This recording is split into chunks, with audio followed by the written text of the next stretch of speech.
Esto. What's up, MNG and Shen Lo with our motherfucking guest, man, the legend himself, Chef Burnout. Fuck yeah, dude. All right. How exciting.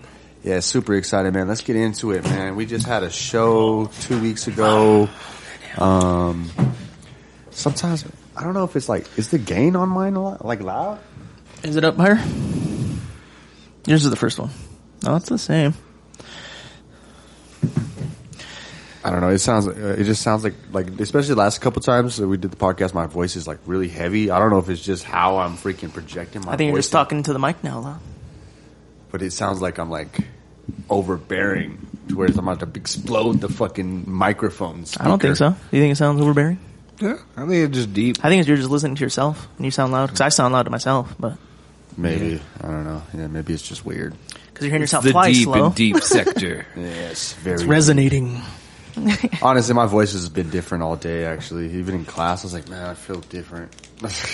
Eat your heart out, Morgan Freeman. We got Shen Lo. Yes. Shanghai. Shanghai. Shanghai. Hello. All right, Chef, let's get into it. Tell us about how it was building up to this show. Oh man, it was a lot of fun. I'm glad we did it. I'm also glad that it's over because, fuck, I've been stress eating for like 2 months. I'm getting fat over here.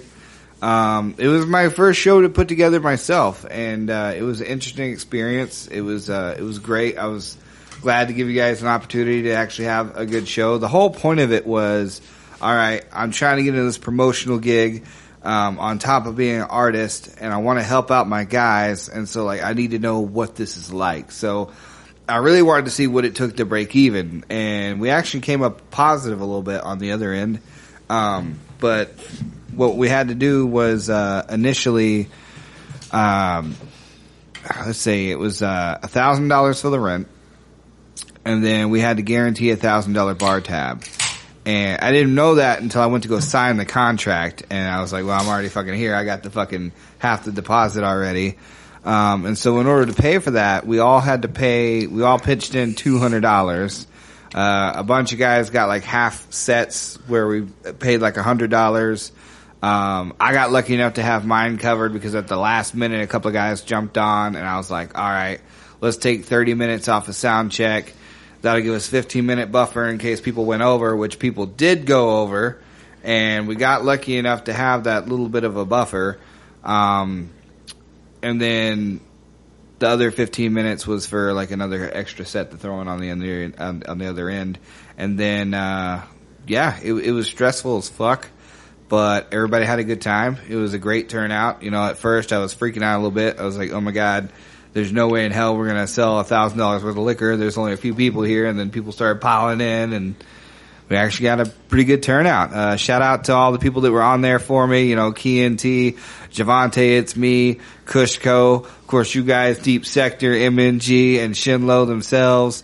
We had a couple of other guys hop on at the last minute. Strict Business. Let's see, there's that YGK.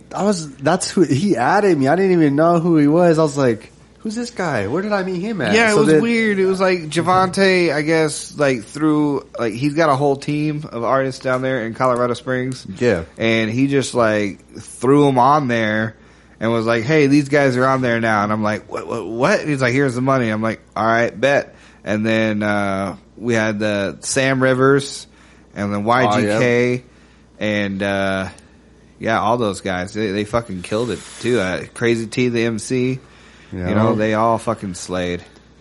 Yeah, it was man. fun. It was a lot dope. of fun. Yeah. Yeah, your set was really fucking awesome. I love that shit, dude. You came with the energy too, man. You looked like you were gonna whoop somebody's ass. Like you really did. Like the way you were just the gloves on. Had the gloves on and everything, the fucking sleeveless hoodie and all that. Just like this one dude, he's like, somebody up. This one dude told me, my homie's homie told me, he's like, I don't know what it was, man. I think it was the gloves. I was like, yeah. That's why I kept telling Isaac. I was like, bro, I'm telling you, the gloves, man. It's like Michael Jackson. You know, you see Michael Jackson on stage. He on stage with gloves. Yeah, he's ready to get down to business. The glove. Yeah. Dude, yeah. Gloves change the dynamic. Like we actually wear gloves in our school. It helps you remember your hands.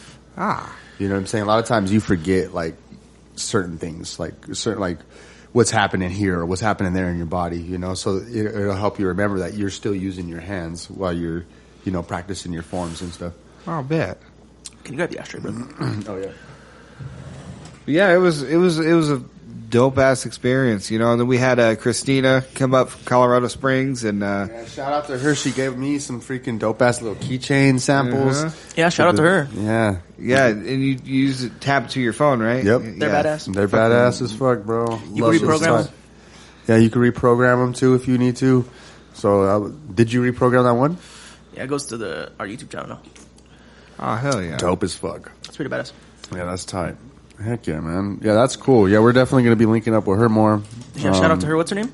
Christina Elaine. Shout out to Christina Lane. She does a lot of stuff for Knox Hill and Ren. She's like a huge Ren fan. She's like one of the admins of their fan page and shit. Hell yeah, that's cool. That's tight, man. I like Knoxville. He was really cool. Yeah, Yeah, that show was dope. That shows where I actually got hooked up with Chloe. Okay. And then at the Roxy was because I was opening for Knox Hill and Victus, and whenever I went to that show, and I was talking to Chloe because we were going back and forth because I was selling tickets and shit. And she was actually really cool because I was like 5 tickets short on selling them all, and I was supposed to turn them in like 2 days before.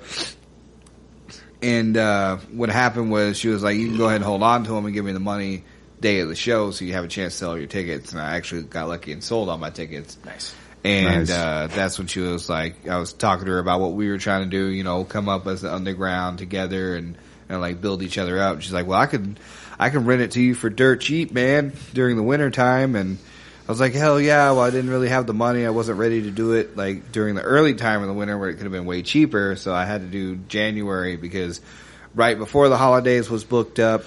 And then, of course, during the holidays, nobody's going to go to a fucking show on Christmas. And then January 3rd was like the next closest date we can come up to. And I actually got a buddy with marketing who's really good. And he was saying that that was like the worst weekend we could have picked. Yeah. And the fact that we actually came up $40 was pretty cool because not only did we make the bar, we were supposed to sell $1,000. We sold $1,050 by the end of it. So good job, guys. We did that shit. Yeah. And then, we did that, and then we had 2 walk-ups that came out and bought tickets to come see the show. Just walked up to it, and it was $20 at the door, so they owed me $40, and they just paid me that today. So we Nice. actually made $40, and then I sold a little bit of merch. So I actually came up on that show a little bit, like a couple $100. And I mean, it's exposure too. You know, it's experience. There's a lot to take from it. Yeah. It is, man. And people need to appreciate that too, man. That's why I want to work with these artists, especially like you guys. And like, I want to get it in a way where we don't have to pay shit. You know, I mean, Yeah. we should be getting paid for what we do anyways, because we bring crowds, we get them hype, you know, we get your bar sold and like we're supposed to. So we should be getting paid anyways, but that's something you gotta earn. Yep. But at the least, we shouldn't have to be paying to play our fucking shit. So it's like, people like y'all that are willing to invest in your shit, man, those are the people I want to work with, because we never have to pay for a set again. But it's like, I know you guys are going to bring the heat. I know you guys are going to fucking actually show up. I know you guys aren't going to fucking lie to me about ticket sales.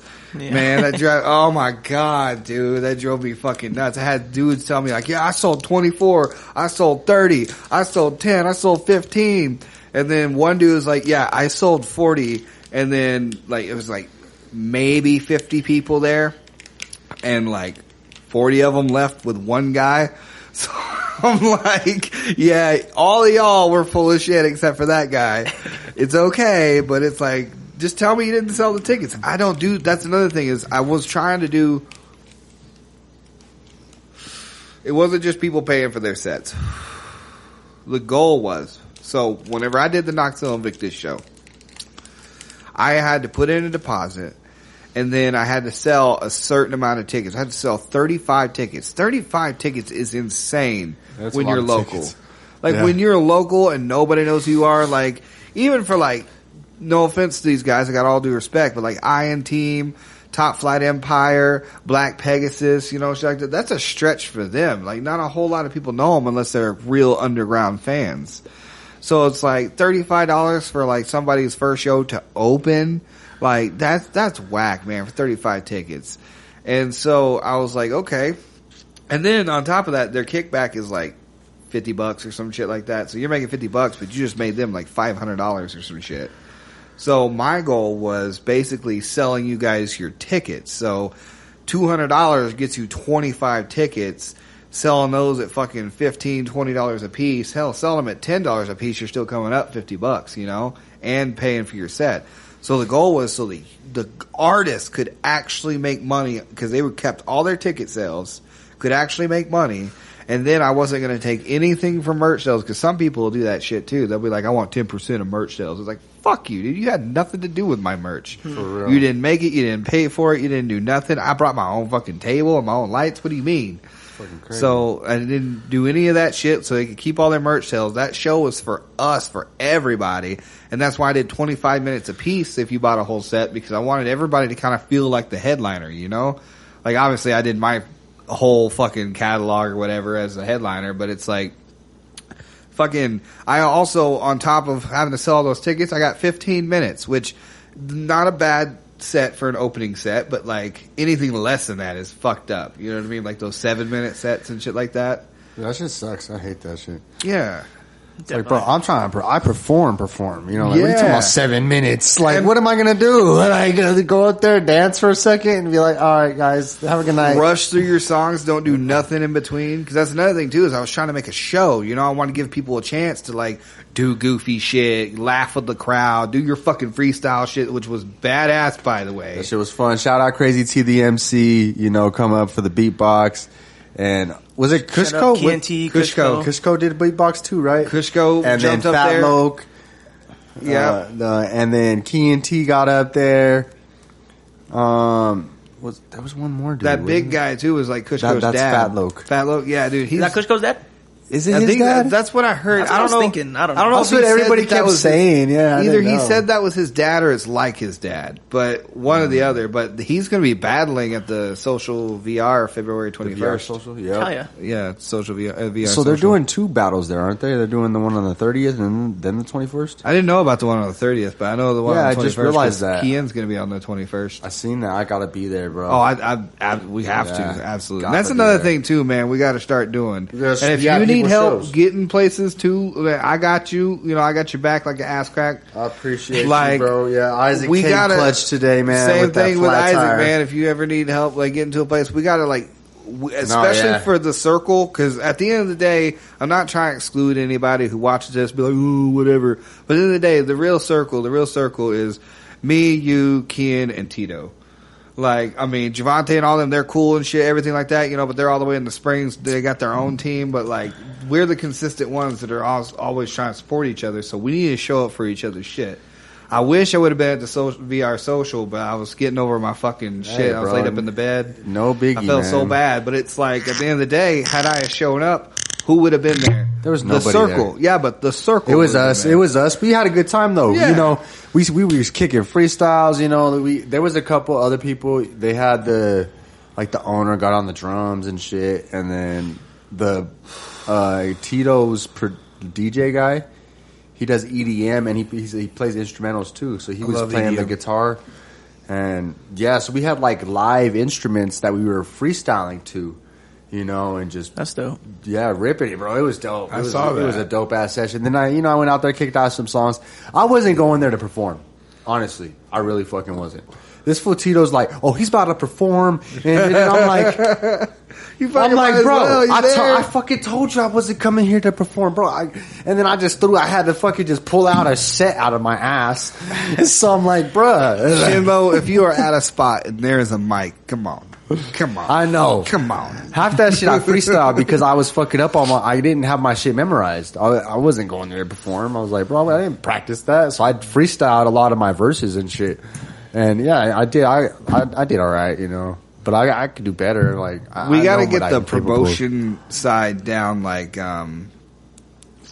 scheduling and tactics and shit like that. Because that's what happened with that show. I feel like was the fact that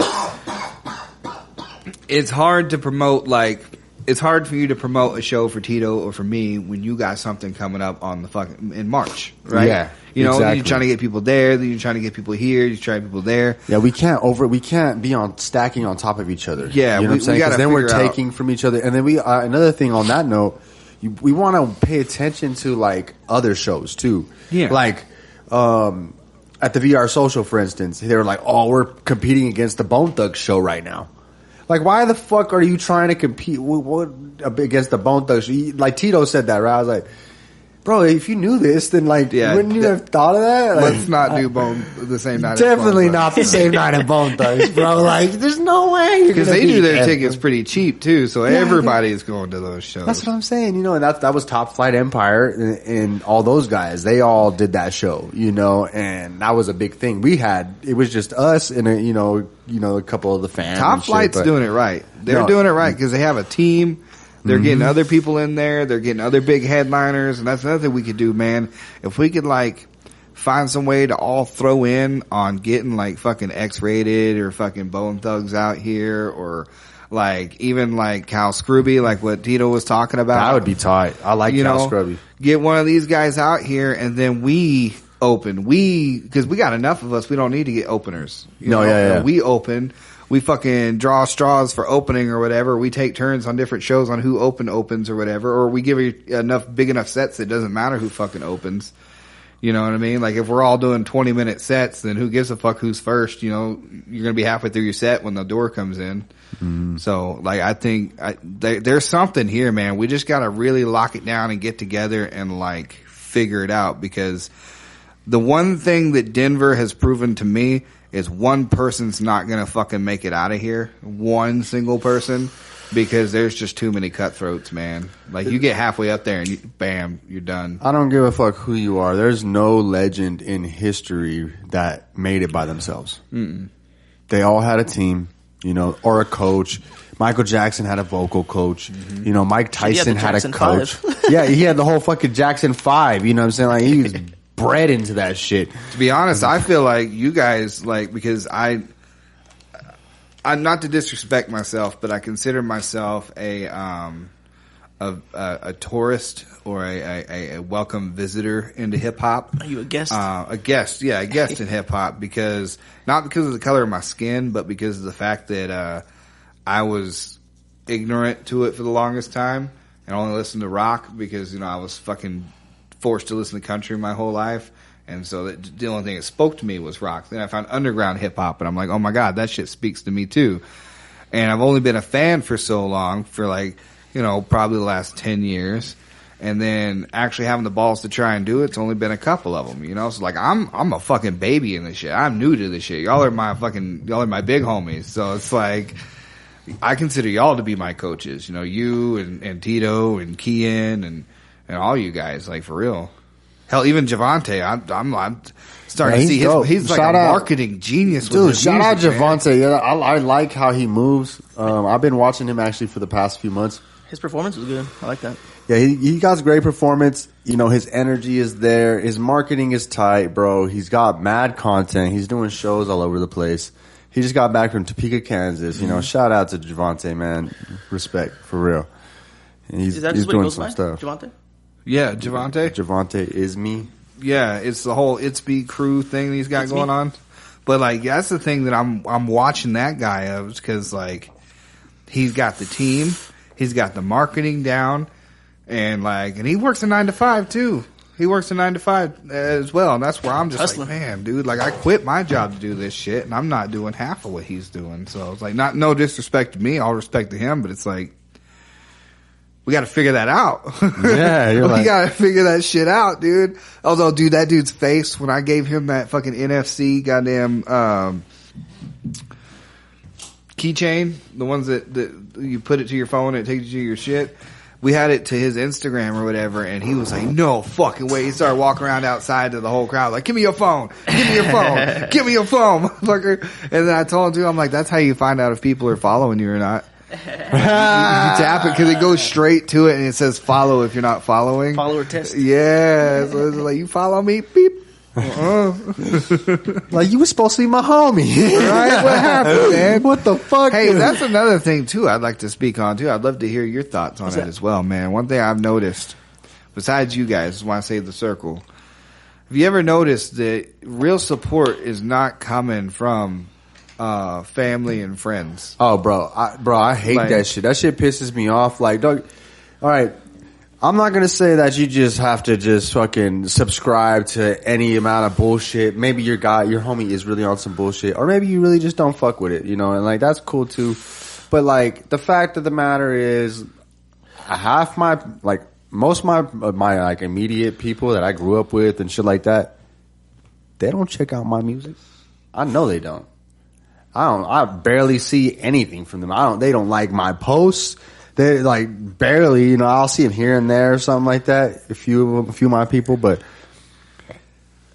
I never understood that because I've always been the type of friend, bro. I support my friends. Yeah. I listen to my friends' music. You know what I'm saying? I check out my friends. I show up to my friends' events. Share their small business posts and shit. Exactly. I share their shit, bro, and I hype my people up because I don't know. That's just how I am. I feel like that's the way you're supposed to be. That's how you're supposed to treat your people. You know, that's how I've always seen it. And I like, but I've never like. There's been few there. I can't say never because there is those people. You guys included, right here. You two are two of my main guys that I know are really supporting me in a lot of the things that I do. You know, this guy's been supporting me forever, man. This fucking Isaac, man. Me and him known each other for 15 years. You know, this is my guy. You know, I just met you and you support me more than like half the people I grew up with. So like, I don't know what the fuck the problem is. And I've noticed that that's like with a lot of artists. I've heard that a lot with the big guys, the small guys. They're like, I get more love from strangers and random people than I do from like the people that I grew up with. Or what sucks to me isn't that like, you don't have to just like my shit because you're my cousin or because you're my friend or whatever. I get it. You know, if you think I'm whack, I'm whack, you know, whatever. I get that, you know. But don't sit there and tell me that my song fucking made you cry, you know, and then never listen to it again. Or sit there and tell me that, you know, oh my God, you actually spit bars, man. You know, you sound like this guy, and like, I actually think you're better than a lot of these guys, and blah, blah, blah. And it's like, okay, cool. Name 3 of my songs, you know, or something like that, you know, and they can't. Or okay, hit that share button. You know, that share button's so fucking important. People don't realize. It's so easy, dude. Like, it's a click. It is. And the thing is the reason why I think the share button's so important is because you may not fuck with my shit. And that's fine. That's cool. But you got what, like 100, 200? Some of these people have 1,000 plus friends. Someone on your friends list might fuck with my shit, but they'll never know it because you didn't put it on your fucking thing. You didn't share it, so they never saw it because we're never going to meet because they're your friend in Uganda or whatever, you know. And it's like, just click that share button. It's so important. It's so huge. But I deal with this on my own, but at the same time, I saw a couple of videos where people were talking about that. I think it was like Kid Cudi or somebody else that was like really big was talking about how your support's not going to come from people that are close to you. It's going to be from like the general public. The people who don't fucking know you at all. Yeah. And it's like, damn, man. It sucks. And it's not, honestly, it's crazy you say that. I don't think it's just music, bro. Cause like it's been the same with my martial arts. You know, my family doesn't show up to my events. I haven't seen one of my brothers at any of my fights, bro. At any of my tournaments. Y'all showed up. Shit. Well, hell you yeah, know what dude. I'm saying? Like there's certain people they're just those people, you know, they support you and they're just with you, you know, and I never understood that. Like I have a big family, bro. I got a big family. I talk to my little brothers. There's 3 of them. There's like my little brothers, my dad, and my stepmom. That's all the family I talk to. I have probably hundreds of cousins out in Pueblo. You know, I got cousins literally down the street from me, you know, like never hit me up, barely fucking have any contact with me. You know, it's been like that since I was a kid though. I've always been the black sheep. I'm right there with you. I've got no family left. They're all cut off. Exactly. That's where I'm at. I'm like, yeah. Because I was that dude. I was trying to, keep the connection, kindle the flame, and especially after my mom passed, because she was like the rock of the family. She kept everyone together. She would make events happen. So I tried to take that under my wing, and it didn't work at all for me. Nobody supported me. My family doesn't really get along at that anyway. And yeah, it was just, honestly, I was like, I'm not going to do this by myself. I'm not going to be that. I'm not going to do that. I'm not going to sit here and make myself suffer, because I want to connect with my family and they don't care to like really connect with me. I'm not going to do that to myself. I'm just going to focus on me. They don't support me, whatever, man. I'm just going to do what I do. I'm going to walk my path. And then I've been meeting people, I've been meeting a lot of people along the way that have been becoming great friends to me that truly support me, y'all, and then, like I met people like last year, my martial arts tournament in Texas. Like I met a lot of great martial artists out there, all those people, they like keep up with me. Is that the same place you're going down? Yeah, I'm going, in March. I got competition again out there in Texas, Houston, so I'm getting ready for that right now. That's going to be awesome. I'm looking forward to seeing all my people out in Texas, man, that I met last year, but like I said, all those people keep up with me. They follow my music. They like all my posts and shit. They hit me up randomly, just randomly, like, yo, bro, you gonna be in Texas? Like, yo, and I'm like, yeah, man, like, I fucking met these people once. Like, what? I met a dude at a concert one time that was like, we met at a concert, it was at an Echo show, and we were chilling, and then, like, afterwards, they're like, yeah, what's up, cool, man, yeah, you know how drunk people always add each other and shit, whatever. I'm like, okay, cool. And then, like, the next like week or so later, this dude just randomly sends me a message like, that one guy you meet at a concert and then ends up being your friend for life. And we ended up going to 3 different shows after that together. It's like stayed really tight together and shit. And then like he kind of fucked off into another state and like doesn't follow or like my posts, and like we kind of fell off. But it was like for a while there we were really close friends, and it's like, wow, man, I went to school with people that didn't hang out with me like this, and like I just randomly meet you at a fucking concert. Like, I mean, even like you, man, like this whole thing would not have ever happened. We met at that concert with Tito, right? The Mr. Pookie show. And it's like, I just walked up like, bro, your shit was fucking tight as fuck, and then you were one of the only people that stayed standing up for my set, because I'm not gonna lie, that was a total race. Yeah, that was that was honestly, I felt weird being there, bro. And I'm part black, Dude, I was like, dude, when I seen the whole like promotion, the Chocolate City, I was like, oh, this is gonna be an interesting event. I'm like, Tito, why'd you put me on this show? I was chilling. I was like, this is gonna be fun. Like, I already knew nobody was gonna like fuck with my shit. But then when I got on stage and like even the drunk people, like everybody sat down, I was like, oh y'all are making a statement right here. Like, all right, that's cool. But then I think it was like Javante was one of them that stayed standing up, and then you were standing up, and then like that's one thing I love about it. It's like it kind of sucks because there's not as many of them, but like all my fans are other artists. That's usually how it is for me too. like all the people that really fuck with my shit, they're like, you're so tight. I'm like, awesome. They're like, I'm an artist too. I'm like, every fucking time. I think that means more though to me. Like personally, because these people actually they know like music a little deeper. Right. Don't get me wrong. I love the average listener, because that's that's how if your stuff's gonna kind of hit like on a big level. If the average listener is just like, oh, that shit's tight, you know what I'm saying, then probably a good amount of people are gonna be like, oh, that shit's tight, right? You know what I'm saying? But when you have somebody who knows music, the background, the depths, the internal aspects of it like that, it really hits you a little deeper. You're like, oh yeah, this dude actually knows.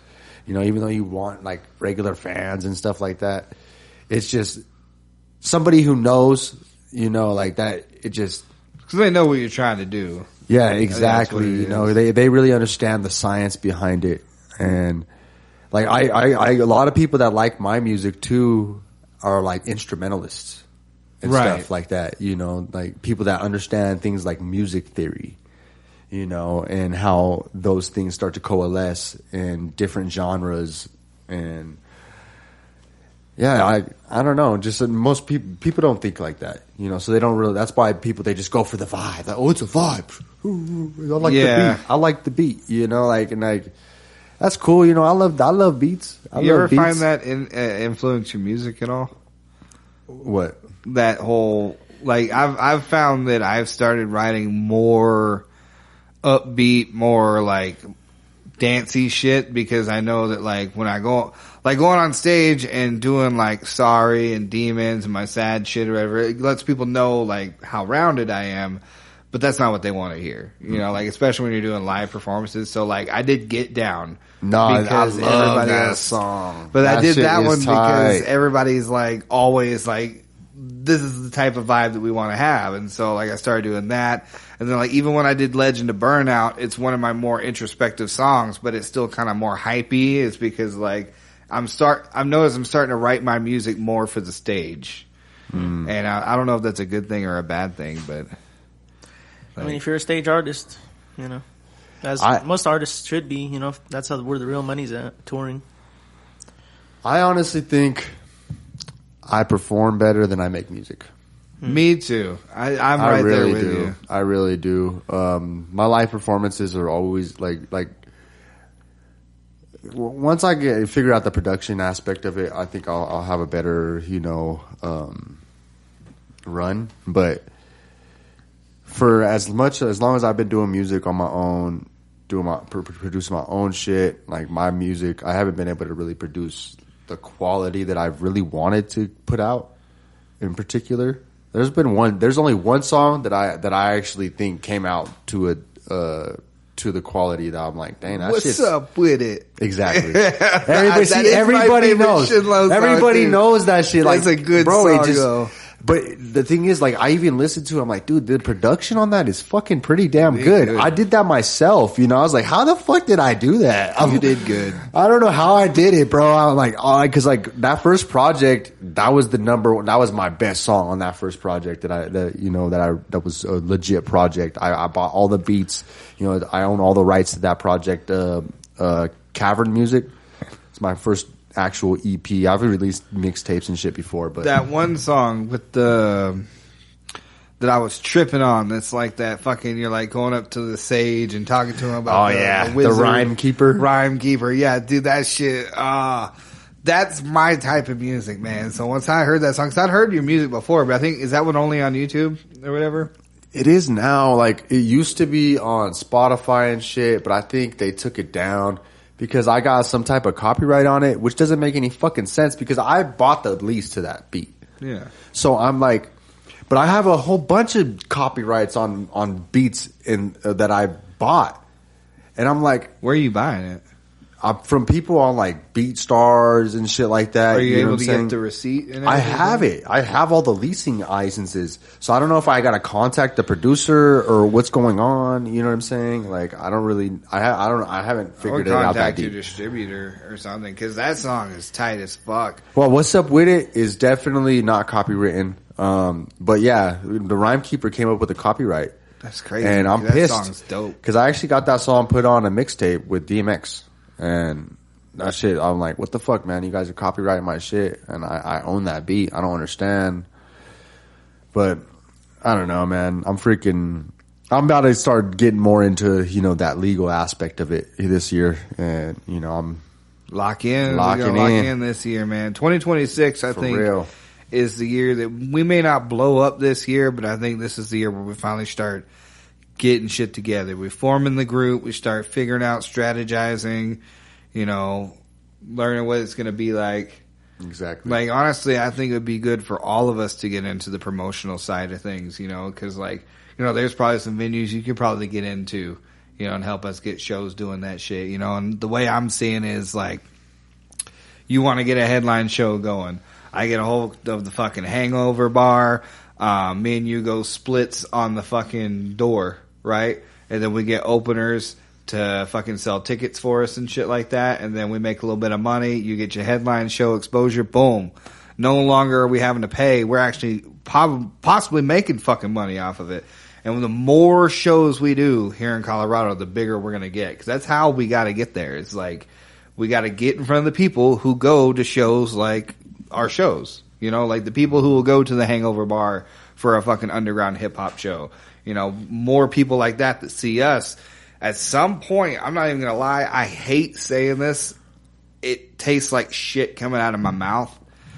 And it's not saying we're not good. It's not saying we're not good. But the little bit of hope that kind of helps us a little bit is that it doesn't really matter if you're good, to be honest. It doesn't. Like, that's the way the music industry is it's not about, like, whether or not, oh, that's the dopest artist. It's like, oh, I know that guy. That guy's from my hometown. I'll go support him because everybody knows him.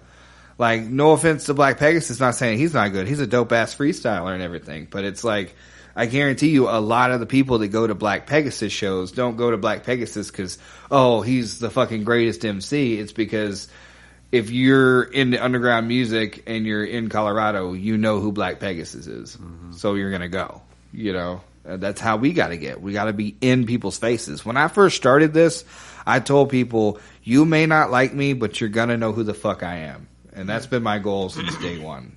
I feel that. You know, you may not think I'm the best, but everybody's going to be like, you say Chef Burnout. Everybody's going to be like, oh yeah, I know that guy. He fucking sucks, you know, or something, you know, but you're going to know who I am. They're talking about you. Yeah, you're going to talk about me one way or another, you know, like, I mean, you know how much money people make on Facebook from hate comments? And then other people making videos about them and hating on them and shit. Like, people make more money off of hate than they do fucking likes on fucking Facebook, man. It's interaction, you know? Mm-hmm. But I think a lot of it, too, is like being right place, right time. You know what I mean? Because, like, a lot of people... Yeah, Seth Rogen was talking about it, that, like, you know, there's a lot of actors and stuff that just aren't even that good. You know, they were in the right room with the right person. Jason Momoa. And they got put in, you know? Yeah, they got put on. And, I mean... It's the same thing, you know, like if we start doing a lot more shows and get in those rooms with those artists or be at those shows with those artists, rub more elbows, get more, you know, noticed and just known around the city, yeah, you know, you get that options and opportunities just by being there, you know, and working with other artists. Especially if those other artists, like the bigger artists come in, you know, maybe they don't have a big following in Colorado, but every time you open for them, you bring fucking 20, 30 people to the show. They're going to fuck with you more than anybody else, you know, because they want people to come to their fucking shows. You know, it's just the name of the game, man. Oh, yeah. But I think you're right on that for sure. Being at the right place, the right time. Mm-hmm. Like, I got a lot of fans, like, they're called the Colorado Renegades, and they're Ren fans here in Colorado, and they fuck with me because they loved my set that I did at the Knoxville Invictus show. Nice. And that's where I met Christina. And that's where I got met up with Chloe and all them. Nice.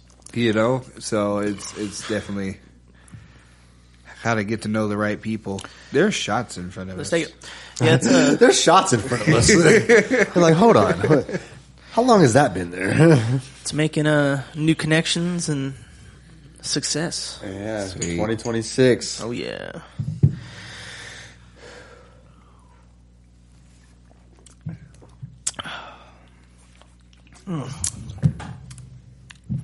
But yeah. Which one did you give me?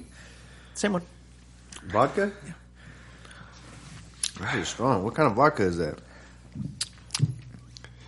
Delicioso. The huge. The huge. Breckenridge vodka. There we go. Breckenridge. Straight from home. Yeah. Go ahead and send us a free bottle. We'll enjoy it. Boy, that's one thing I noticed up here in Colorado. We need a sponsor. Man. Yeah. Alcohol is such a big thing up here. It's crazy up here. As opposed to back home? Yeah, back home, I mean, we live in like a dry county most of the place. Oh, really? So it's like you couldn't buy alcohol on Sunday. Crazy. And then... It used to be like that. You had to drive, like... Because we lived surrounded by dry counties, you had to drive like an hour from most places to get to a place called Blackwell. And it was like, yeah, it was like two liquor stores side by side that made so much fucking money for people just driving hours to get there. Sheesh. Actually, the first thing I did when I moved to Colorado was on like that following Sunday, I went and got a fucking beer and drank it. I didn't even want it. I was just like, yeah. That's what I need to do. Is open up a liquor store in like at the end of a dry county. Yeah, I mean, I make some money, man. I'm telling you. But like up here, I've noticed like, man, people drink like fish, man. It's crazy. Like my two best friends that I made up here, like our first couple of years, like being in a little buddy group, man, was just every weekend just getting so blackout wasted. Like I wasn't even much of a drinker. Like I used to be an alcoholic at one point, like a little small spot in my life. But when you're an alcoholic, that's different. Like you're drinking to survive.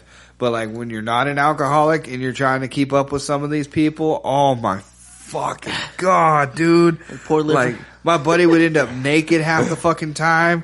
We fucking traumatized this DoorDash girl and we stopped getting her. Like it was fucking crazy, man. Fucking my buddy taught me how to throw up and keep drinking. Like that shit's crazy. You ever seen that? They throw up and they're just like, yeah, let's keep I've done it. Puke and rally. I've done it. That's wild. Like your body's telling you that you're dying. Like, and you're like, more. You rejected the last one. You're like, let's keep going. Again. Yay. I got more room for more liquor. That's what my buddy said. Now that's over. Oh, God damn. Oh. The light's bugging. That light's been freaking giving us some weird vibes these last couple times. Yeah. Bugging out. Yeah. It likes a specific temperature. Oh, maybe that. Yeah, that's what it is. Well, no, because I have to keep it at a certain brightness. Otherwise, if I put it too bright, then it gets too hot. And I think that's probably what it was. Burned out. It burned out. I know the feeling. You can relate. Did you guys ever know a guy, You Can't Relate? He used to go by You Can't Relate, or You Can Relate. Actually, my buddy it kinda Jesse. Sounds familiar. He used to rap. He was the guy that I wouldn't say got me into rapping, but like I decided to start rapping while he was around and he was living with me, and it was yeah. He was a dumb little 20-year-old kid. He went to jail. He was a good kid. He was just dumb. But I didn't know if you guys knew him or not, because I'm still trying to get to know. That's another thing that's hard for me. I'm trying to show respect, but like getting to know all these people around here that are actually bigger than I thought they were. Like I don't know all the people are like, you know this guy, you hook up with this guy, or I know this guy and this guy and this guy, and I'm just like, I don't know, man. There's a lot of people making motion, Yeah, There is. It really is, and that's why it's like dang, Colorado really got the scene out here. We're just all scattered, Yeah, it's just it's not there's no unity. We need to get a group of us that are going to represent Colorado. That's crazy because I'm not even from Colorado, but we represent Colorado. Well, that's where you are. And we go on tour. Like I rep Colorado because I tell people like this is where my career started. Like I'm from Arkansas. That's where my story's from, right? But all my music experience came from Colorado. I started in Colorado. I started getting produced in Colorado. Like I met all my Colorado guys. I'm a Colorado rapper. So it's like we need to get a group together if we need to go on tour. Because that's the only thing that's stopping us. It's the only reason only Colorado knows us because we're only in Colorado. I was supposed to go on tour with J-Rod, The Problem. Supposed to go to Utah and then to Vegas. And then, supposed to go to Utah and then to Vegas, and then that fell through. But they're coming through, and I'm doing their Colorado shows in April. And then, like, a couple months after that, I think in June, we're supposed to be going on tour, and I don't even know the cities for that, but it's supposed to be a huge tour. And yeah, and so it's my first experience going out into other states, but we need to all do that shit together, man. J-Rod The Problem? Yeah. Shout out to him. Get a little fucking Sprinter van. Everybody load the fuck in it. Hell yeah. Split the gas. Shit, shout out to the Shredders and their tour. Yeah, for real. Hell yeah. Make America goth again. Yeah, Yeah. That's what it's about. You got to you got to do it yourself, Like no one's going to, we're not in LA, where there's not big investment companies just waiting to scoop up artists and around Not here. sitting in Denver, at open mics just fucking waiting for the next Drake. not here in Colorado right now. Right. It could be, and we can get there. But I think, right now we got to do for ourselves. We got to call venues, we got to set up tours ourselves. We got to make it happen. And that's what it's kind of about. Denver's weird too, though, because it's such a big spot. Like if I was an artist And it is true for a lot of big artists, but like if I was a big artist, Denver would definitely be on my list of places to play all the time. I mean, it's the Mile High City. There's lots of people with lots of money up here. There's fucking legal weed and shit. Like, right. It's fun, you know, until 9 p.m. Like, until 9 p.m. You know, and everybody goes to bed. But like, I don't understand why it's not as big as like Atlanta or fucking Nashville, you know, like these other big places, Vegas, like why is it not like a huge hub for music like LA? You know, I don't understand it. What's stopping that part of it? Like, I understand what's keeping artists from blowing up, and it's other artists and fucking the whole crab in the bucket thing. But like, what's stopping it from just being a musical hub? I don't get that. Like, we got all the chops. I say art hub in general, you know? Yeah. Like, why don't we have like, I mean, I don't know if there is. I'm sure there is. But, you know, why isn't there like a film division like Atlanta? You know, why don't we have movies coming here to use our lots and, you know? That's another thing. Why don't we have a movie scene here? Exactly. Like, besides OTM Moolah, who makes those gangster films, and shout out to him too, OTM Moolah and the Moolah Gang, all you guys, Jackpot Moolah. Oh, yeah. But, fucking, like, why aren't we making movies out here? I'm wondering the same thing. Great. Yeah. Maybe we got to get like some tax incentives passed. We got to go picket and shit. Like, not to play the little. Maybe it's just because we don't have investors. We got so much money here. You know what? You know what it is? It's because it's all rich white Republican wannabe cowboys that are just like we're This gonna is pretend. a cow town, right? Yeah, we're gonna pretend we're from the South. We don't want none of that hippity hoppity nonsense down there.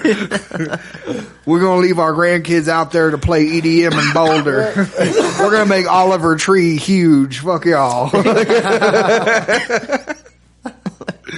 And we have, because goddamn, Oliver Tree like blows up Boulder, man. I want to go to Oliver Tree show. I'm not gonna lie. I went to the show at Red Rocks. That was pretty fun. Oh, With Logic. dude. That was fun. Oh, dude, Oh, the yeah, Logic he was and there, Oliver huh? Tree one. Is that the one after they had their fake beef on Facebook? Yeah. Ah! Yeah. Isaac, you're everywhere, dude. Dude, I shit my pants when I saw you at the Wax show.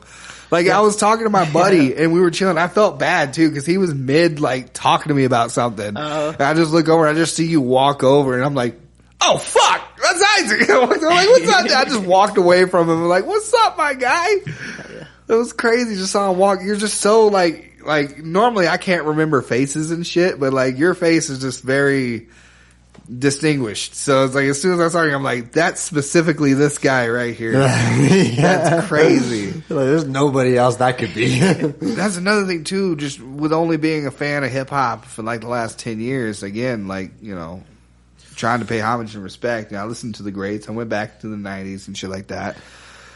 But there's so many guys out there that are huge. I'm just such a jackass sometimes because I don't realize that, one, I've already fucking have been a fan of theirs and didn't know, like, Wax. Had no idea who the fuck Wax was. But I knew a bunch of his songs because I love Wax. I just didn't remember, like, who Wax was, you know? And then I went and talked to the guy. And I'm like, yeah, what's up, man? Yeah, I see you do some shit with DJ Hoppa. That's really, because I'm a huge DJ Hoppa fan. And I was like, that's fucking great. You know, that's cool. You know, keep up, keep doing your thing. And I'm talking to him like he's just a regular guy. He's like, yeah, that's cool, man. That's cool. And when he goes on stage, I'm like, oh my God, I just talked to that guy. Like he was just some random dude off the fucking street, told him he did a good job and keep going. Like, I'm like, I'm such a jackass. Same thing with I Am Team. I'm such an idiot. I offered I Am Team an opening spot for the Roxy, bro. I'm like, I felt so stupid. And dude like, was oh, just shit, like, my bad. He was like, I've never done a pay to play show. I'll never do a pay to play show. And then I was going to argue with the whole, you're not paying to play, you're paying for tickets, and you guys can obviously sell tickets, so you're not paying, you're actually going to make money. But I was like, it hit me when he said that, and I'm like, you dumb motherfucker. You just walked up to people who actually get paid for their craft and was like, yo, give me $200 to play for me. They're probably like, the balls of this. Like, who is this guy? Dude, I know they were talking shit about me, and rightfully so. Like, Hey man, you're making moves, you know. Yeah, but like sometimes I'm like, I'm trying not to, burn every bridge by not knowing these people. So I guess now every show I'm just gonna start researching everybody.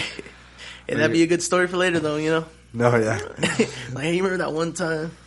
Yeah, You remember that one time I just freaking asked you if you want to open up for me, and I got you on a slot, $200 deposit. And now I'm opening for you, and I paid $200 for my slot. I'm not supposed to be in here talking to you. What a crazy turn of events, huh?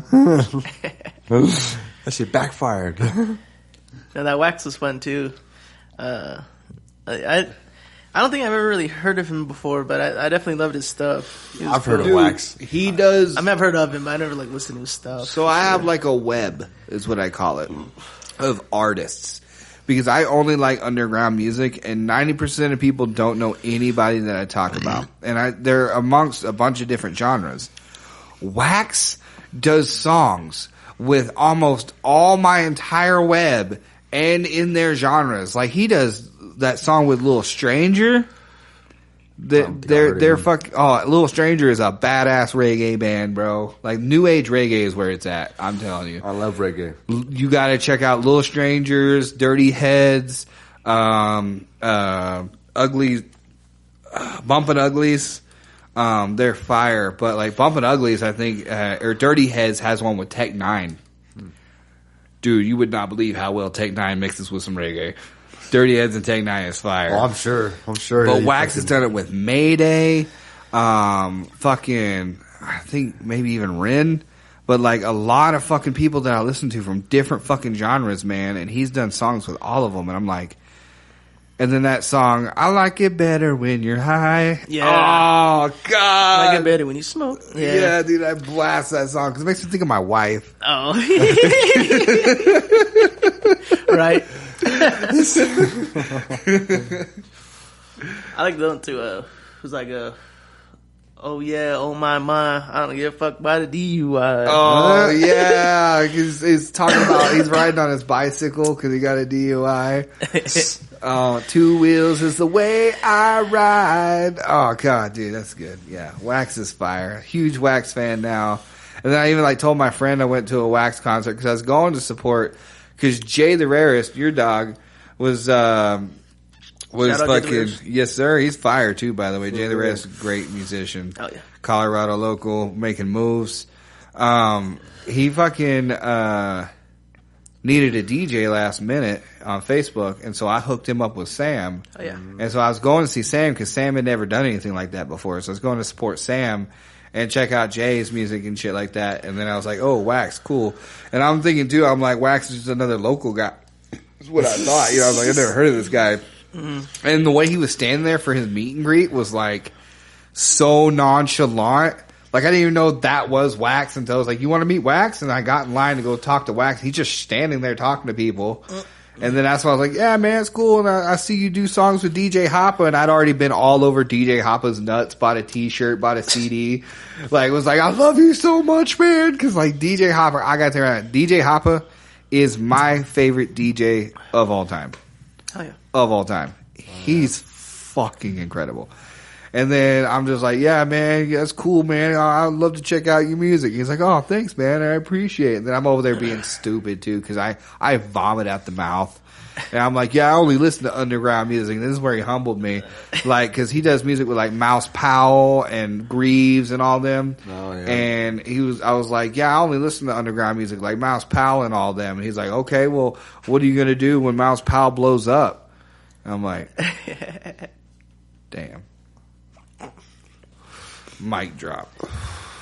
We were talking about this too on the last one about selling out. Like if you sold out, you made it. Hey, now, but at the same time though, that was. But there's certain ways about selling out, right? I mean, if you completely give up your whole style and your integrity as a person to just fucking talking about hoes and bitches. Well, that's I thought you ever have a conversation with somebody and you think an hour later or a few days later, you're like, oh, this is what I would have said.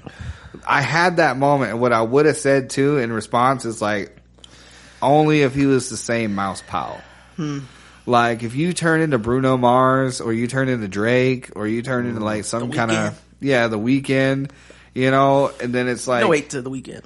yeah, no hate, but it's like at the same time, it's like I'm not trying It's to not pay him. $500 to go see you perform live. You know, Yeah. I'm not trying to. You know, That shit's crazy. yeah, or like you have some fucking cleaned up non-Mouse Powell song for the Super Bowl. You know, like I'm just Yeah. nah, I'm good on that. Like, Mouse Powell at the Super Bowl halftime show. and also, I feel like those artists don't need me. Like the reasons why I don't like mainstream is like.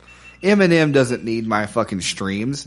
Eminem doesn't need my fucking ticket money or my fucking merch money or none of that. He don't need none of that shit. You know who does? Cal Scrooby. You know, fucking, goddamn Ritz right now. Ritz has got only like a year or two left to live, man. You got cancer? He's got a cirrhosis of the liver, man. What? Yeah, he's dying, No man. fucking way, I didn't he's know that. dying. Yeah, Liver and it cirrhosis. killed me that I didn't get to go see that show that he was at over here because, like, he's playing it off and shit. But I'm never gonna forget when he came out on live, and he's like, I'm trying not to get fucking emotional over here because Ritz is one of my favorites. But it's like, he's fucking going, man. Man, tragic. Yeah, he's only got a couple Damn. of years left. I did not fucking know that. Yep, that fucking Crown Royal got him, man. Crown Royal. Crown Royal, man. Sipping on that. Crown Royal. Yeah, that's a good ass song, man. I love that album. Damn, man. Yeah, I didn't mean to bring it down, man. But on some, But, yeah. on some Shout real out to shit, Ritz. that on that note right there, okay, that is really why Don't drink too hard. Drink responsibly. facts, bro. I really have been As I sip trying my not to twisted tea. become an I was alcoholic. like, go. You know what I'm saying? Being an adult, going through life type shit, you know, I've been trying not to go that way because everybody could, you know. I honestly, I like drinking to an extent. I do. And especially as you get older, you know, like you mature more. Right. You know, so you can handle your liquor better. You know, it becomes way funner than when you're a kid. Bro, when I had cleaned up off of meth and shit, right? And then my first wife's mom, she decided to wait until after I was clean and sober and was getting all my shit together, and then decided to come at me for some shit, like for my kid. And because I had weed in my system and it was Arkansas, they took my kid. Damn. And I went to this huge, like I lost my shit. I quit smoking weed for 8 months. And during that time, I turned into a hardcore alcoholic. It's not depression, bro. That shit'll suck you into it. I'm talking, you know, the 99. It's like they got like 99 bananas. Yeah. 99 Oh, grapes. yeah. So they had one. It was in a Damn. black bottle. I can't remember what it was called, but it was 99. But it had the black label, think and I it know was which like one you're talking about. 51 point something %. It was basically moonshine. Bro, I shit you not. I put this on my children. I was drinking one of those bottles by myself a day. Eesh. A day. Yeah. A couple when it come to me and my That's buddy. tough. Yeah, and then like I was drinking at work because I was managing a Hardee's, and it was me and my best buddy at the time, and he was drinking just as heavily as I was, and we were like, it was like the way Hardee's ran is you got a manager and a cook, and that was it. So Wow. It was just us two, and Was we it like did one of better those little, numbers like, than everybody. Stands too. People just drive up and No, it was a full on restaurant. crazy. Hardee's is Carl's Jr., but down south. Yeah. And so it was like I was running it, and we were taking the fucking 2-ounce ladles because that's how we were measuring it, and we were drinking out of a fucking water bottle. We were getting fucking hammered at work. Fucking bet. Then we would go home to my house, and we'd fucking kill whatever the fucking bottle we were drinking every single night. And on the weekends, we were drinking during the day. And then it was so fucking bad, dude. It was so bad Damn. that whenever I went to get married to my second wife, her dad had come up from California to come visit, and I was at work, and I had to call one of my fucking roommate who was also an employee of mine, because at that point I was managing I was the general manager at IHOP. And I was like, I need you to get all the bottles out of the house and collect them before her dad gets there. And I shit you not. You know those thick, hefty, black trash bags? The fucking 10-gallon ones? Yeah. I walk into my room and my whole bed and my floor is covered. There was 10 bags exploding with bottles, and they were all those 99 fucking 51 fucking proof 51% alcohol bottles, and like I had to fucking go around like fucking probably 200 pounds worth of fucking glass, at least 200 or 300 pounds. Crazy. Yeah, from just drinking every single day. I gave myself alcohol poisoning about 3 times that I barely survived. Damn. There was one point that I was going through a real bad depression because we'd also, me and my, she was my girlfriend at the time. It was before we got married. We'd lost our child. It was on Christmas. We'd lost our child prematurely in the womb. Oh man! And we had this house that we were renting with a couple other friends, and in the back we had this mother-in-law suite, which is like a shed in the back for your mother-in-law to keep her fucking nagging ass out there. And I remember I fucking had a TV and a DVD player, and I had seasons 1 through fucking 3 of South Park Nice. on DVD. And I was playing, seasons 1 through 9 on DVD in a box set, and I was playing them on the DVD player, just taking shots and shots and shots and shots, and I would be back there for hours. Day after fucking day. I'd come home after work, I'd go out there. I was just sitting out there in a shed watching seasons 1 through 9 of South Park and drinking my fucking life away. Damn. It was so bad. And the reason I'm telling you this story is because it's like, it is a miserable existence. And unless you have something that I feel like that really drives you to it, you don't really have a whole lot to worry about. And I have an addictive personality in my experience, is because after like day 1 or 2, that shit starts hurting and you start getting sick. And so if you don't have a reason to have that shit to numb the pain, about a day or 2 into alcoholism, you're probably going to be fine. Alcoholism is a symptom, not necessarily a problem. So a lot of people, like what you're saying, you like drinking and you don't want to become an alcoholic. See, I think I'm more like you. Like how you said, like if I drink too much, I get to a point like I don't want to drink no more. Exactly. I'm like, bro, I'm good. I'm way too fucked up. I'm throwing up. I'm good, bro. Like how you were saying, your homie's like, I'm gonna fucking make myself throw up to drink more. I'm like, I'm cool, bro. Like I was when I was younger, I was on that ego trip trying to fucking do shit like that. Yeah. Not anymore. I tell people all the time, like by the time you're 21, you're gonna be tired of drinking. No, yeah. Especially if you've been drinking since you were 9. Like, I started drinking when I was 9. Oh, goddamn. Yeah, like, we were drinking hard liquor. The homie was stealing bottles from his parents, you know what I'm saying? We were in the backyard taking shots at 9 years old. Like, I was smoking, drinking, everything at 9, bro. Like, and I'm not saying I can't say this. I'm not saying it's good to do that at a young age, but I feel like people who do shit like that at a young age, they like get it out early. Once you turn 21, you're like, I'm good. Beer pong? Like, I'm good, bro. I've been doing that for years, bro. What you talking about? Since I was 15. I ain't standing on no kegs. Hell no. I got back problems at fucking 25. Like, I drank too much already my whole life. Right? Exactly. No, there's something to be said about that, though. That, like, I feel people who, you have more experience. You understand what drinking does and how it affects you, and right. You're more adept to it. And so I think that is, obviously no one should be drinking under 21. Remember those 2 gallons of vodka, bro? Yeah, don't drink under 21. A message from Chef Burnout and Deep Sector. Yes, Drink responsibly. Definitely not.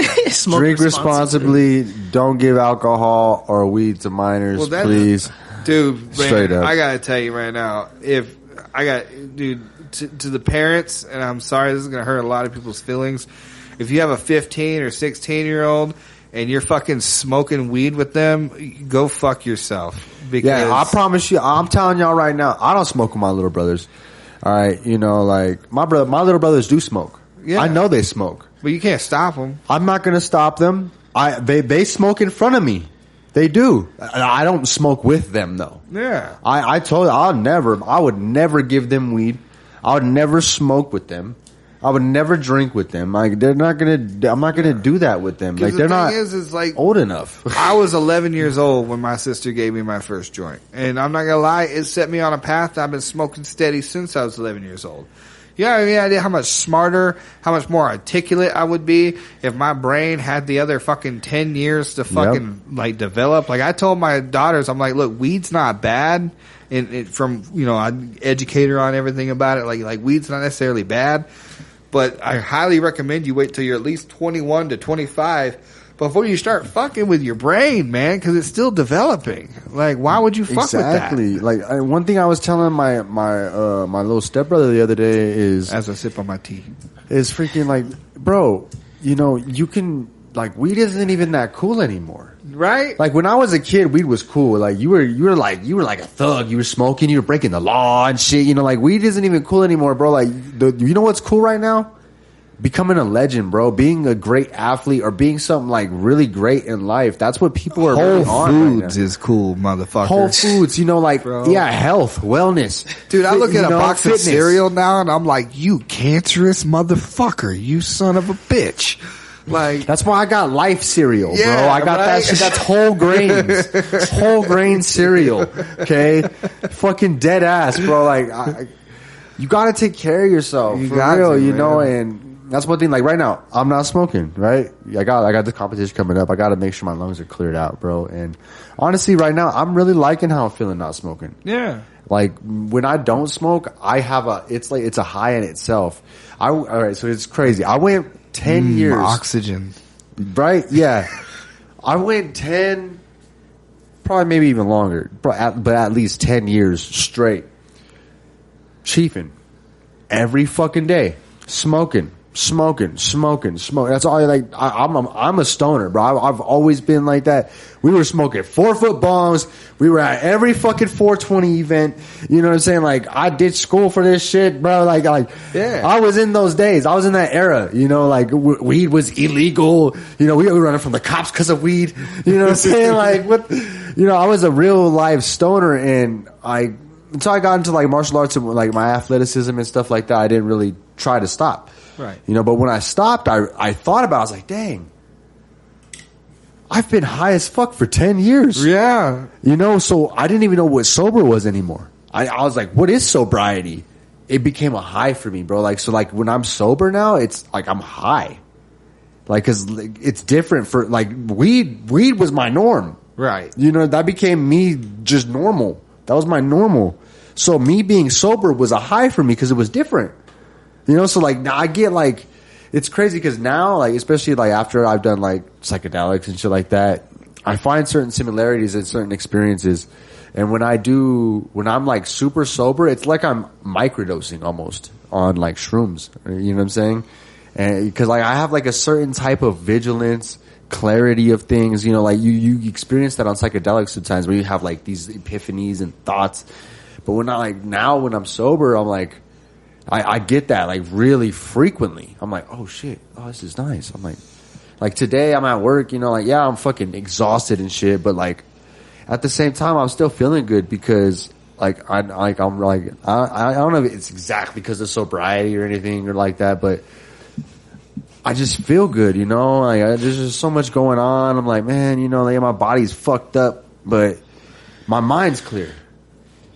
You know what I'm saying? Like, right. And that means a lot to me. And one thing I noticed, you know, the other day, this is also what really made me stop. I was like, man, bro, because I was like, I'm gonna stop. I was like, all right, I got competition coming up. I need to clear my lungs, you know. And I always do this, but it was hard for me this time, and it made me mad.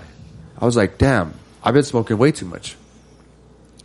Way too much, bro. Like, honestly, after this last competition, I won 7 gold medals, bro. I ain't gonna lie.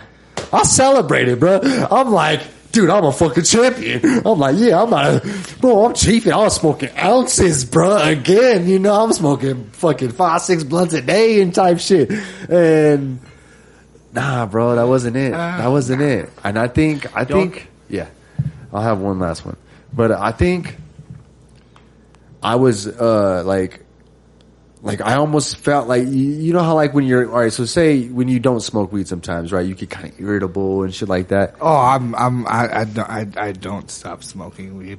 Well, yeah, but yes, I know what you mean. You know what I'm talking about, right? So like for that reason, honestly, like I was thinking about it. I was like, what if because when I stop here and there, and when I come back, I don't have that like need to feel like I need to smoke so much. So I don't need to smoke as much to get high, right? Right. And right when I first start smoking again, I'm like really cool and weed's cool, and then hit after the I'm not, G-pin and actually get high. yeah, I'm like super doted off my ass, and then I come back down, and then it's cool, and I'm even happy I'm not high again, you know. But like after you've been smoking weed for so long, and then you're not high, you're almost like irritated. You know what I'm saying? Pissed off. Exactly. Yeah. You're irritated, right? You're pissed off. Oh, yeah. But like, I was like, what if the reason you're pissed off is because your spirit is actually saying, why are you doing this so much? I'm pissed off because I'm addicted to the substance, and it's very addictive, and I don't care what anybody says.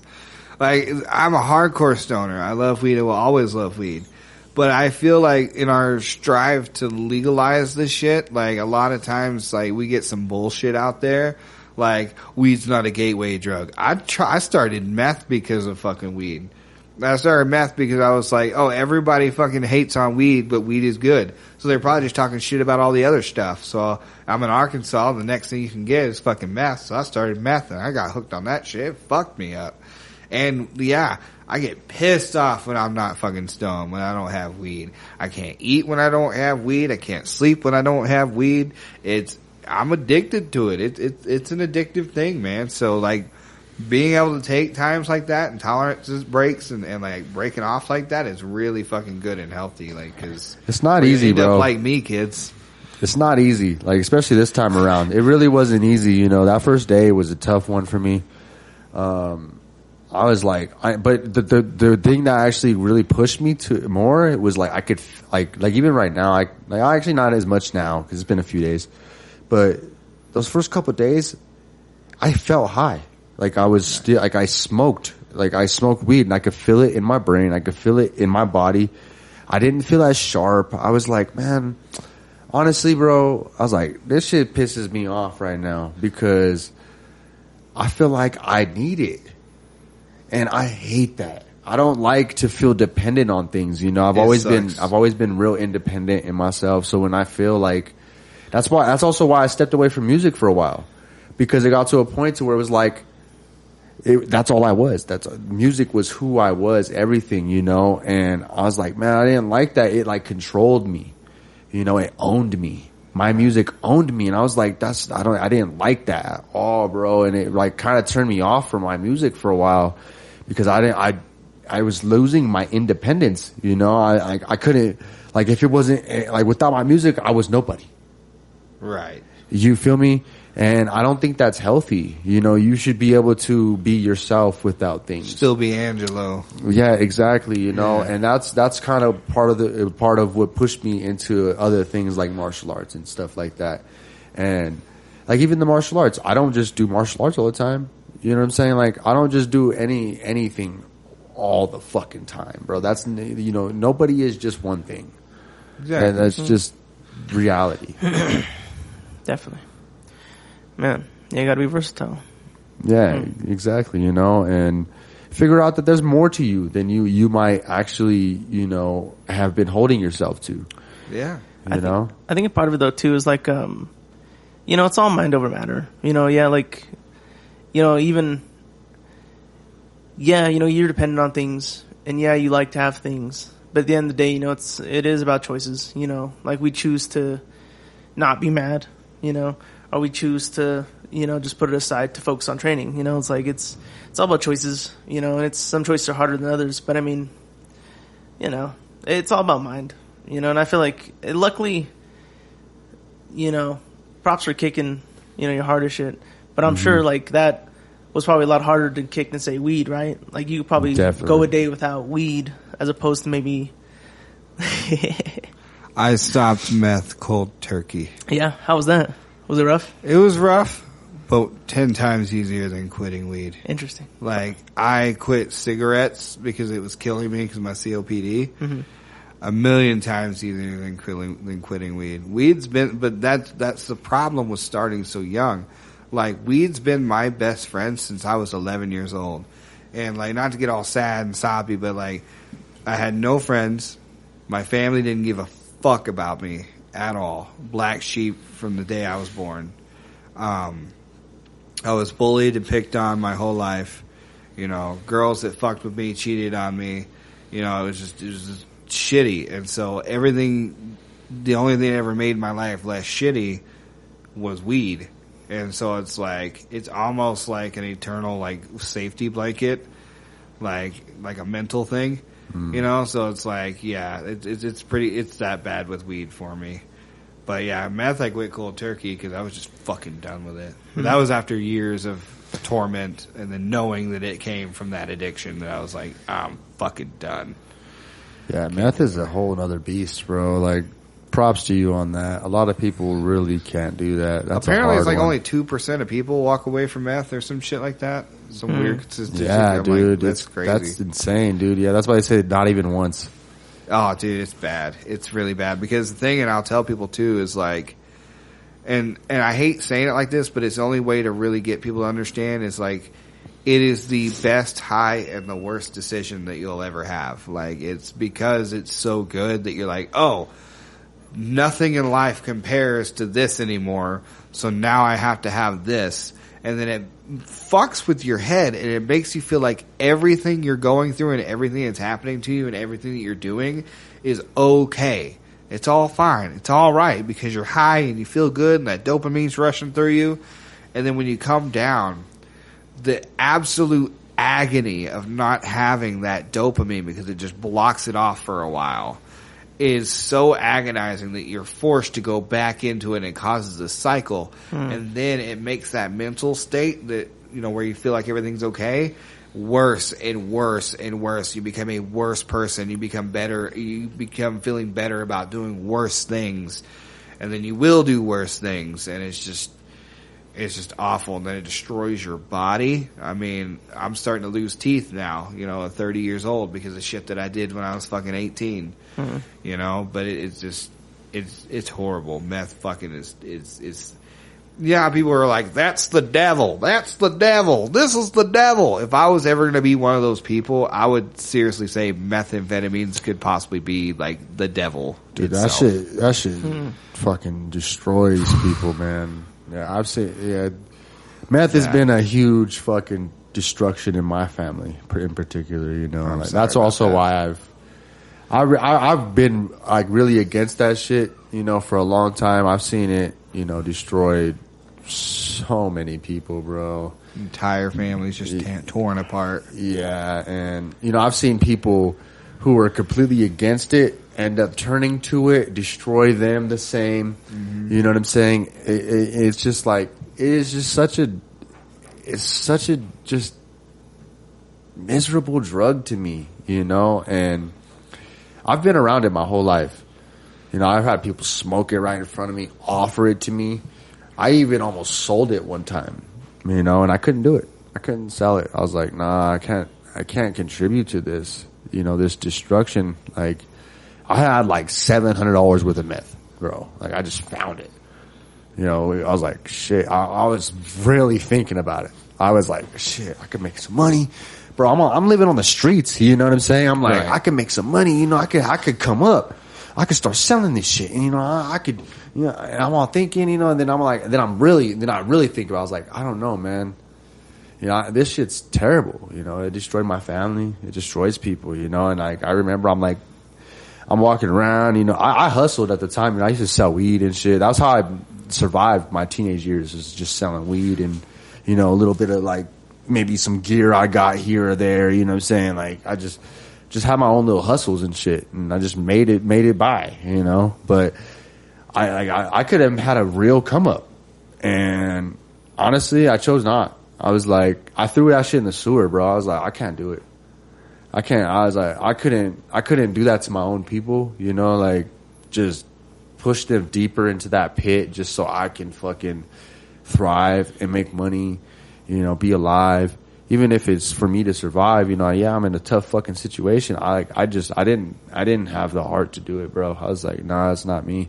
That's what my song "Sorry" is about. Was all those kids that I was slinging shit to their parents, and then watching them not even have food to eat and shit. It's like people don't realize, like, yeah, you know, it's a crackhead. He's making his own damn choice, but it's like at the end of the day, it's like there's somebody else who doesn't have a choice that has to fucking deal with that.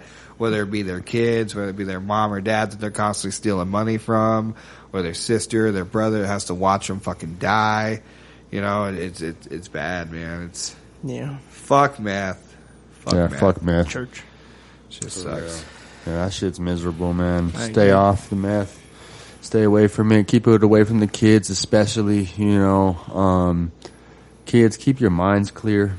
You know, like, don't do that shit. There's just no reason for it, anyways. Like, if you're under the age of 18 and your life sucks and you need a substance to feel better, just know that you are so fucking young that you can totally change that shit without ever having to touch a substance. Like, you have fucking 30, 40 fucking years to completely fuck your life up and then still make a comeback.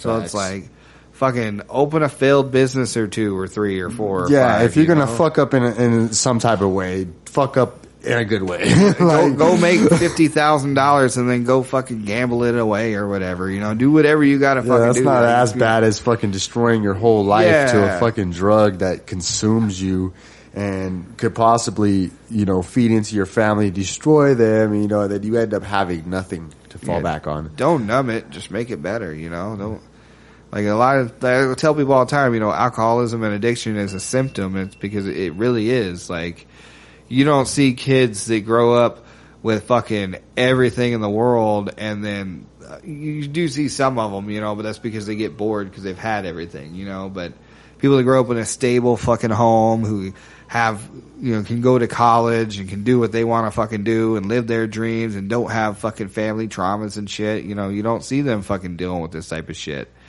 You know, you say, hey, man, you want to do a little bit of blow? And they're like, cocaine? Oh, my God, you're going to go to jail. Like, you know what I mean? Like, people like us, it's like, hey, you want to do a little bit of cocaine? It's like, it's Wednesday, not right now. You know, like, hit me up on Thursday. You know, like, yeah, I'm off on Friday, so you know I like to party Thursday night. That's another thing, man. You know what's sad? Is that now that we stop, now we're done talking about kids don't do drugs. You know what's sad is you can't do cocaine no more, man.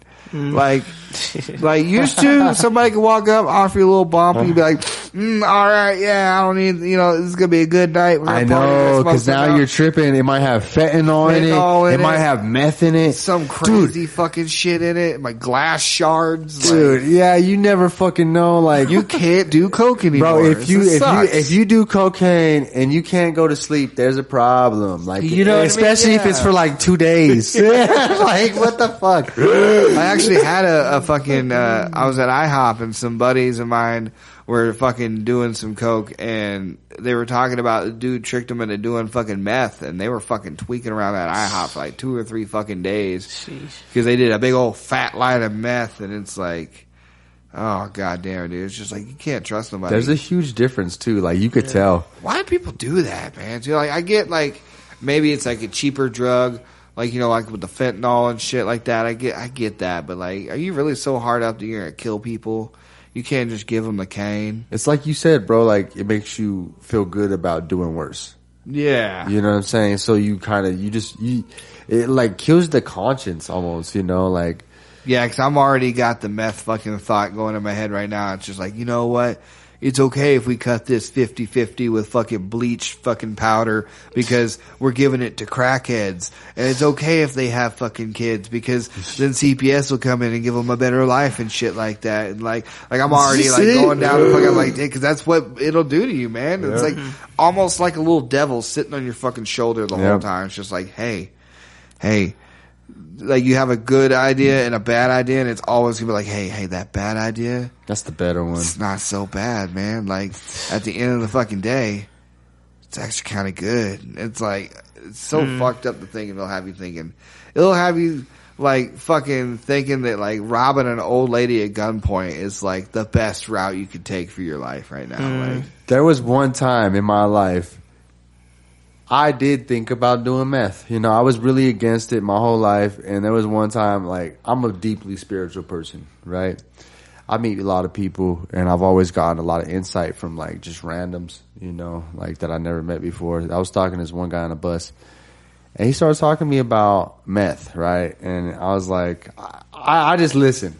You know, I listen to everybody. I like to hear people's perspectives and shit. So I'm like, well, whatever, bro. Like, I'm really, you know, like standoffish a little bit, but I'm listening. I'm hearing what he got to say. He's like, where's McGruff the crime dog when you need him? For real, bro. This motherfucker talking about like, yeah, bro, I was up for 4 days. After I was up for 4 days, I started getting like these like crazy like wisdom from the universe, and you know, and I'm like, bro, you know, I'm into that shit. I do psychedelics. I'm like, this fool got me thinking, bro. I'm like, you know, but I was like, just that integrity I've always had for myself. I couldn't do it. I was like, I can't do it, bro.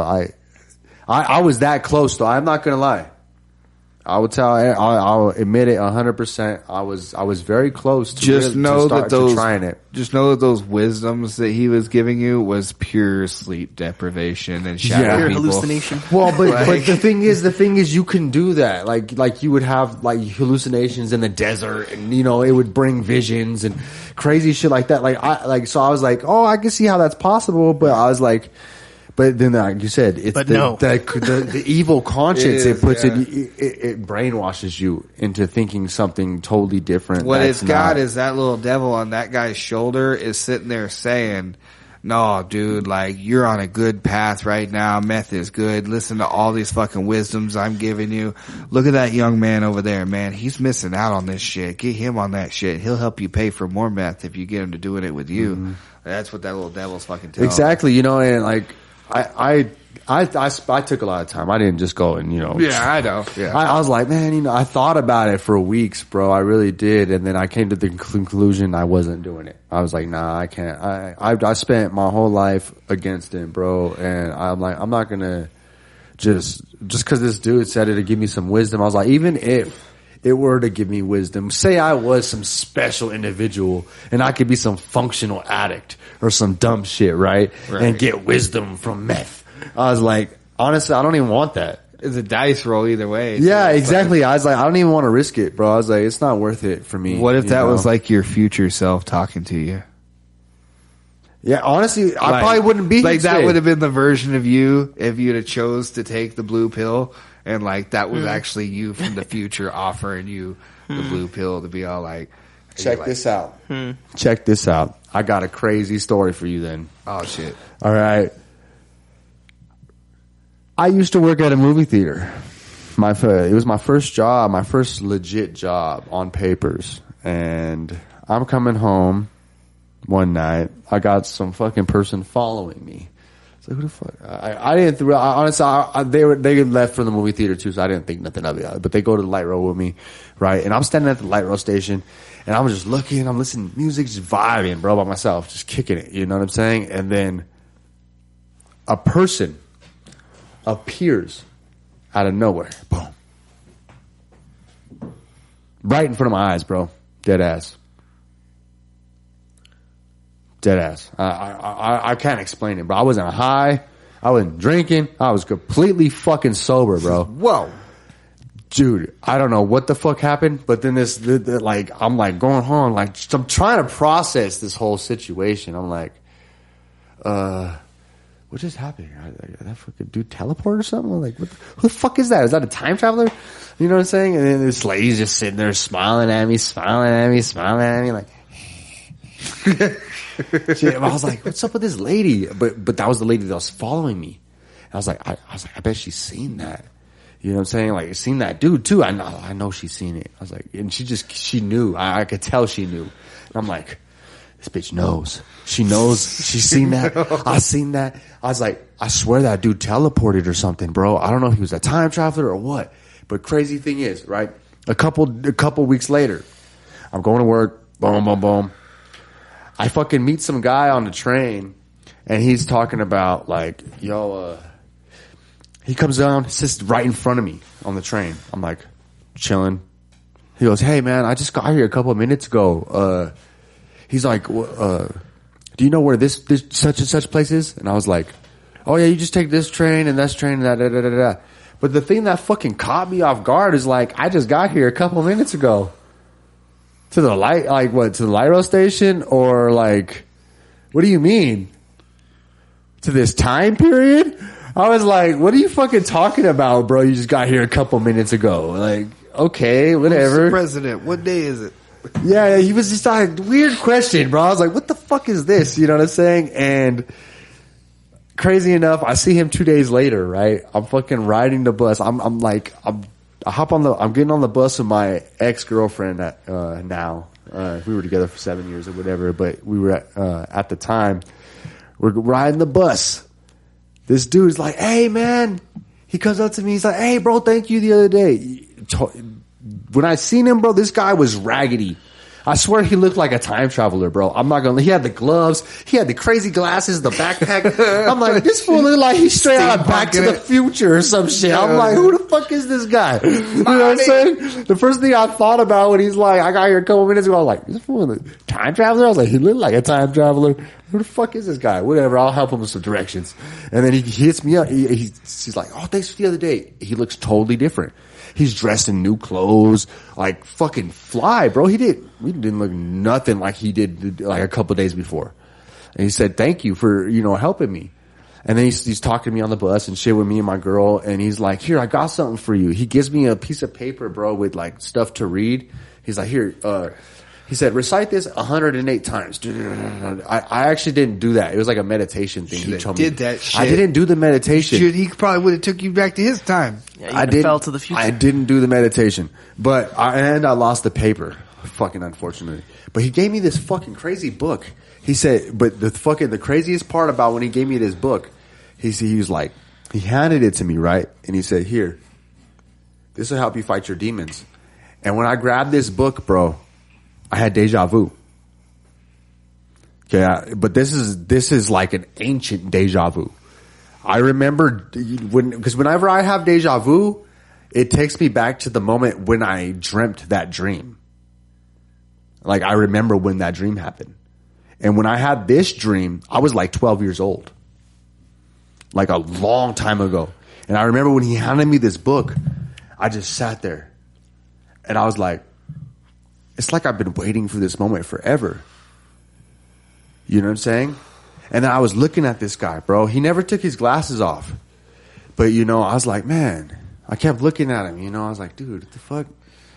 And then even after the fact, still to this day, I think about it, I'm like, man, that guy looked like me. I'm so mad at you. Why? Because you were probably supposed to save the fucking world. I You're am probably saving the world. chosen one, and you lost the paper.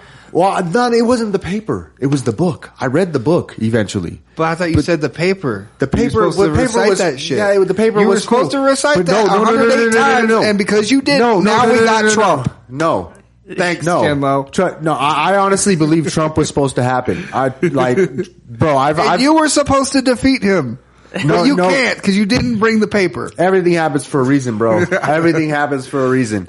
But let me tell you this, okay? Because after that day, what was the book? It was it was the Book of Kali, the Slayer of Illusions. That was the book. Okay, I didn't read that book for 2.5 years, 3 years, bro.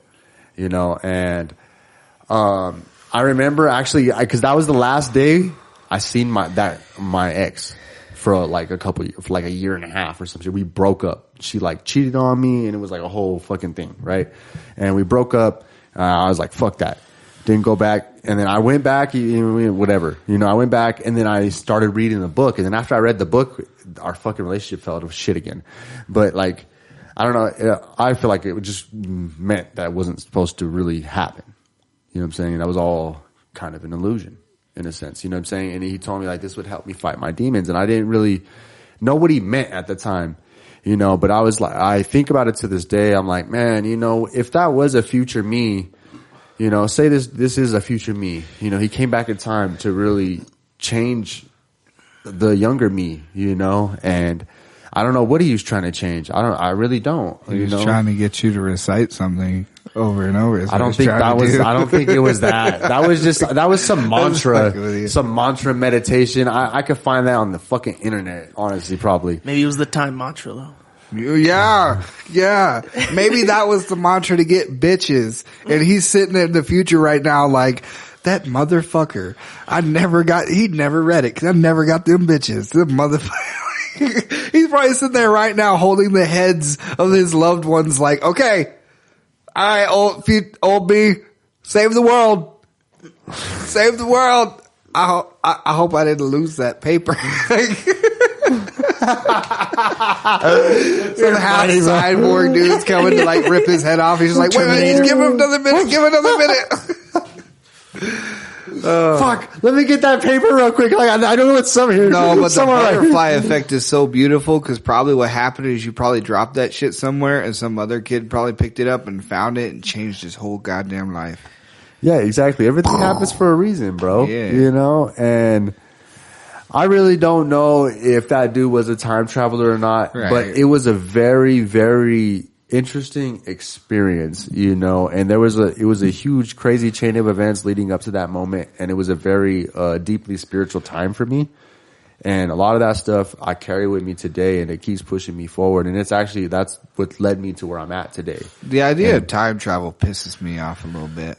Because I'm like, obviously, if there's time travelers, it's nothing but assholes going back and like getting lottery numbers and shit like that or something like that because fucking like nothing's getting better. Nobody's gone back and like fixed it better. Like, nobody stopped 9/11. Like what's going on? Maybe like, the fact that they're going back is fucking shit up more. Like, why are they showing up and talking to us on fucking buses when they could be saving the world? This is the repercussions of them going back in time to get lottery numbers and shit. Yeah, they're fucking us up fucking terribly right now. It's the future boomers. It's us in boomerhood. Like, once you turn into a boomer, you just start fucking the next generation anyway. Biffing it. Shit. Well, let's wrap it there. Yeah. But, man, what a world, huh? Crazy time, man. Crazy time for real. Yeah, but shit. Fucking thanks for joining us again, brother. Always love Thanks for Chef. having me, man. I fucking love doing these fucking shits, man. They're awesome. Yeah, we're gonna be doing a lot of this shit, man. You know, I see that you guys are like bam, bam, bam, bam, bam. But I'm talking about us in particular with you. You know, yeah. you're our dude, bro. We're gonna have you here a lot. You know, You're a sectonian, brother. Yes, sir. Sectonian. Oh, it sounds like we finally got the term. We were been trying to fucking come up with a fucking, you know, like a What do you think? heritage. You think that sounds pretty good? Sectonian? Better than sectator. Sectator. Just sector. Sector. Yep, sector. But, hell yeah, but thank you for coming again. Absolutely. Where can people find you and all that? I'm on all platforms for music. I'm on Instagram. I just opened up a new Facebook so we could try and get that shit monetized. Anthony Kitts on Facebook, Chef Burnout everywhere else. And then also check out Chef Burnout's Country and Cajun LLC for all your meal prep and catering needs. Oh, yeah.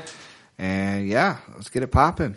Yeah, get them good eats. Deuces, douches. Thank you again, brother. Thank y'all for rocking out with us. Yes, sir. Yep, like, share, subscribe. Much love, everybody. Until next time, peace. Peace and love. Yeah.